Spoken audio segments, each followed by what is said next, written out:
गड़बड़ा जाता है। चलो क्या रहा, पहले इसको हल्का बड़ा कर देते क्या।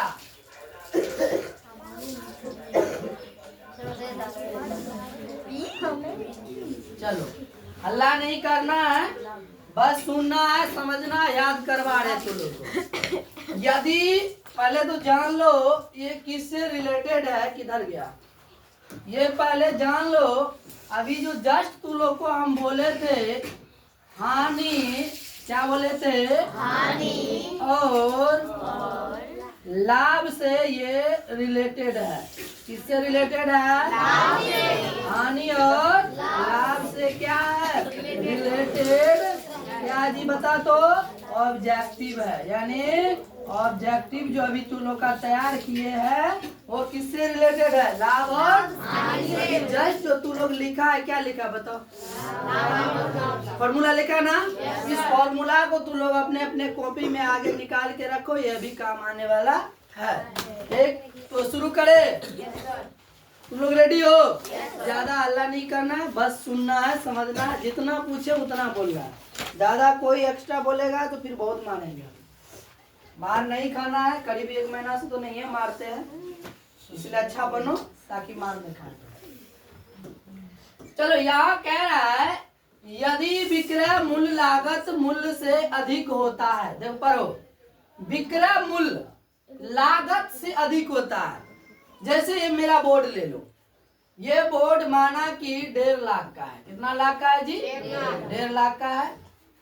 11,000, 11,000, 10,000 लाख, 1.5 लाख का बोर्ड है और इसको हम किसी को बेच दिए 2 लाख में। कितना हम बेच दिए, 2 लाख। तो बताओ हमको लाभ होगा कि हानि होगा, लाभ। यहाँ क्या कह रहा है, यदि विक्रय मूल्य, विक्रय मूल्य का मतलब होता है बेचने वाला, हम किसी को बेचे हैं। लागत मूल्य, लागत मतलब कितना में खरीदे, जितना में खरीदे थे जब उसको बेचे तो अधिक में बेचे, लागत से अधिक, यानी जितना हम खरीदे थे उससे अधिक रुपया में बेच दिए तो क्या होगा बताओ, हानि, लाभ, ऋण, उधारी, सच में कन्फर्म। समझा पहले मेरी बात को, फिर से समझा। तू ही बता, माना कि हम ये पेन 50 रुपया में खरीदे हैं। कितना में खरीदे हैं, इसे 50 का है नहीं, 2000 का। तो इस पेन को हम किसी अन्य व्यक्ति को, कोई दूसरा वाला देखिए पेन दे दीजिए हमको, आप दूसरा ले लीजिएगा, तो उसको हम 70 रुपया में बेच दिए। लिए कितना में, 50। बेचे कितना में, 70। तो कितना उसको बता, लाभ हुआ कि हानि हुआ, लाभ। हमको लाभ हुआ कि हानि हुआ, लाभ। तो लाभ हुआ। तो इसका आंसर बता क्या हुआ तू लोग, ठीक है, देख लेते एक बार आंसर। वही बात जो हम बोले, तो क्या होगा, लाभ। क्योंकि देख लो यहाँ पढ़ लो, लाभ तब होता है जब बेचने वाला मूल्य खरीदने वाला से अधिक होता है। सिंपल सी बात है। कोई भी दुकानदार अपना दुकान किस लिए खोलता बताओ, लाभ के लिए, हानि के लिए। कभी कभी उसे हानि भी सहना पड़ता है जब उसका, जैसे कि जो क्या कहते हैं, जिस समय का है, अगर उस समय वो नहीं बिका, कुछ नया मॉडल चेंज हो गया तो समझता जल्दी जल्दी कुछ में बेच देंगे। अगला क्वेश्चन पे बढ़ते हैं, बढ़िया से ऐसे ही समझना है। अगला क्वेश्चन कितना सिंपल है, बताओ क्या लिखा है, हानि क्या है। हानि क्या है बोलना नहीं है, हानि क्या है। तो बिक्री में कमी, कितना बढ़िया बात है, जितना हमें बेचे, यानी हानि क्या है, हम किसी को बेचे वो कम करके बेचे, वो बात होगा। या खरीद में वृद्धि, खरीदे जितना में उससे अधिक रुपया में बेच दिए तब हानि होगा, ये तो नहीं है होगा। इसमें तो कोई कंफ्यूजन नहीं है। अब हम कोई चीज खरीदे और उसमें हम फायदा लेके बेचे तब तो हमको हानि नहीं होगा, तो ये तो नहीं होगा। इसमें थोड़ा कंफ्यूजन था ना, वो दूर करते हैं। विक्रय मूल्य लागत मूल्य से कम, ये देख लो सी नंबर, बढ़िया से पढ़ो। विक्रय मूल्य लागत मूल्य से कम, यानी जितना में बेचे खरीदे गए रुपया से कमे था। यानी कोई सामान हम बेचे लेकिन लिए थे जितना में, उससे कमे रुपया में बेच दिए, हानि हुआ कि लाभ हुआ। तो इसका आंसर क्या आएगा, सीधा सी आएगा। बाद बाकी ये भी नहीं होगा, ये भी नहीं होगा। समझ गया, सीधा क्या होगा। अभी जस्ट पढ़ा था तू लोग कि विक्रय मूल्य लागत मूल्य से अधिक होगा तो लाभ, कम होगा तो हानि। इसका आंसर क्या होगा बता तो? सी होगा। क्या होगा? सी। कभी नहीं भूलेगा जीवन में। देख लो, इसका विश्लेषण भी कर दिया गया है। हानि तब होती है, क्या किया है बता तो?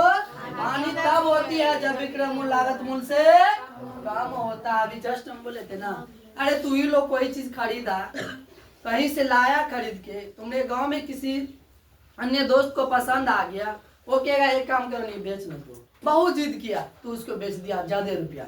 अगर ज्यादा रुपया में बेच दिया तो लाभ होगा, कम रुपया में बेचा तो हानि हुआ। ये याद रहेगा ना, कभी नहीं भूलेगा। अल्लाह नहीं करना। अगला क्वेश्चन पे चलते हैं। 2 हो गया, अब तीसरा पे बढ़ते हैं। तीसरा कह रहा है, ये लाभ हानि से रिलेटेड है, जस्ट शुरू में बोले थे जी। देख लो, अगला क्वेश्चन ये कह रहा है कि लाभ ज्ञात करने का सूत्र क्या है। जस्ट अभी तू लोग लिखा है और लिखा भी है, लाभ और हानि का फॉर्मूला लिखा है जी। बताओ, अपना अपना कॉपी में इसको मिला लो। लाभ ज्ञात करने का सूत्र क्या होगा? लागत मूल मतलब होता है क्रय मूल। लागत मूल मतलब क्या होता है जी? क्रय मूल माइनस लाभ। विक्रय मूल प्लस लाभ, विक्रय मूल माइनस क्रय मूल। लागत मूल का मतलब होता है क्रय मूल, या क्रय मूल माइनस विक्रय मूल। बताओ क्या? क्रय मूल प्लस विक्रय मूल। मिलाओ अपने अपने कॉपी से, क्या आंसर आएगा? कॉपी से मिलाओ। लाभ बराबर क्या होना चाहिए? इसका कहने का मतलब क्या था पता है? यहाँ देखो, इसका कहने का, ये कहने का तात्पर्य है, कहने का मतलब ये है, लाभ बराबर क्या होगा? बताओ लाभ बराबर क्या? उसमें लिखा है, देखो सूत्र क्या लिखा है? विक्रय मूल घटा विक्रय मूल घटा क्रय मूल। विक्रय मूल घटा कितना नंबर में ऑप्शन है? याद रहेगा ना? अभी जस्ट लिखा है, बोले ना सब आएगा। तो इसका आंसर क्या हो जाएगा? सी, विक्रय मूल माइनस लागत मूल। लागत मूल का दूसरा नाम क्या होता है? क्रय मूल। कौन मूल होता है? क्रय मूल। याद रहेगा। आगे बढ़े, एक बार आंसर भी देख ले, ठीक है? विक्रय मूल माइनस लागत मूल। अभी इसमें सवाल भी बताएंगे, इसीलिए करे बढ़िया ध्यान देना। देख लो, ये थोड़ा क्वेश्चन अलग हट के है, फॉर्मूला से दूर, कोसों दूर। तू लोग बस बताओ, सीपी शब्द किसके लिए प्रयुक्त होता है? CP, CP. देख लो, सी मीन्स यहाँ दिया है क्लास प्राइस, कास्ट प्राइस, नहीं सॉरी कॉस्ट प्राइस, और इसके बाद करंट प्राइस, कम प्राइस। अगर जो थोड़ा मना अगर इंग्लिश मीडियम तो कभी नहीं पढ़ा है, लेकिन अगर कोई भी सामान खरीदता है, अगर उस पर अगर तू बढ़िया से देखेगा लिखा हुआ, तो उसमें पता चल जाएगा सीपी मतलब क्या होता है। सीपी का सही अगर शब्द अगर उसका क्या कहते हैं फुल फॉर्म होता है, तो होता है कॉस्ट प्राइस। क्या होगा? Cost price. ना क्लास प्राइस होगा, ना करंट प्राइस होगा, ना कम प्राइस होगा। इसका क्या होगा? ये देख लो, सी का मतलब हुआ कॉस्ट, क्या हुआ जी? पी का मतलब हुआ प्राइस, यानी कॉस्ट प्राइस। इसी को उसमें यहाँ लिख दिया कॉस्ट प्राइस, ऐसे नहीं लिखा जे। इसका आंसर बताओ क्या होगा? क्या होगा? सी होगा। सी होगा? ये होगा? सी होगा? बी होगा? चलो ठीक है, देखते हैं। सही बात है। चलो अगला देख लो, आ गया फॉर्मूला वाला? आ गया कि नहीं आ गया? चलो इसका बताओ, अपने अपने कॉपी पर भी एक बार देख लो। लाभ प्रतिशत का फॉर्मूला क्या होता है?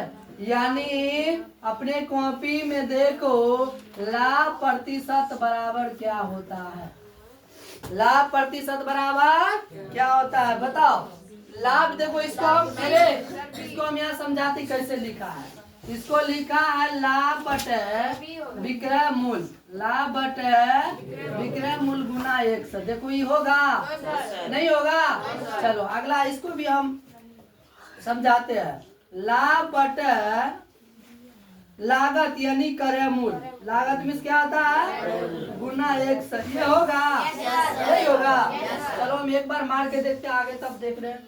यहाँ है लाभ बटा लाभ, लाभ बटा ये तो नहीं होगा, पहले नहीं होगा, नहीं ना होगा, ये नहीं होगा, ये पहले निगेटिविटी हो गया। लाभ बटा कुल मूल, ये भी नहीं होगा, लाभ बटा कुल मूल। बता रहे तुम लोग अपने कॉपी से इसको मिलाओ, क्या होगा आंसर इसका? डी होगा। तो लाभ प्रतिशत का फॉर्मूला क्या होता है? लाभ बटे करे मूल। क्या होता है? गुना 100, गुना क्या हो जाएगा? 100। याद रहेगा? चलो इसको मिटा के हम समझाते हैं ये फॉर्मूला। लाइट बंद करो जी, लाइट टोटल ऑफ करो, लाइट टोटल ऑफ करो। देखो यहाँ लाभ प्रतिशत मांग रहा है, क्या मांग रहा है जी? लाभ प्रतिशत। क्या मांग रहा है? लाभ प्रतिशत बराबर ये होता है कि लाभ बटे करे मूल। लाभ बटे क्या हो जाता है? गुना क्या हो जाएगा? 100। तो ये फॉर्मूला कहाँ बताओ? इसी को कैसे लिख दिया पता है? इसी को ऐसे करके लिखा उसमें, इसको कहते बटे, ठीक ना, ऑब्लिक कहते हैं इसको इंग्लिश में। लाभ ऑब्लिक लागत मूल, ऐसे दिया है कि नहीं दिया है? और गुना क्या दिया है? 100। बताओ कितना नंबर में बोला? बी। इसका आंसर क्या होगा? बी। तो बी में हम क्या करें? लॉक कर दे। सही है? चलो ठीक है, देखते हैं इसका आंसर।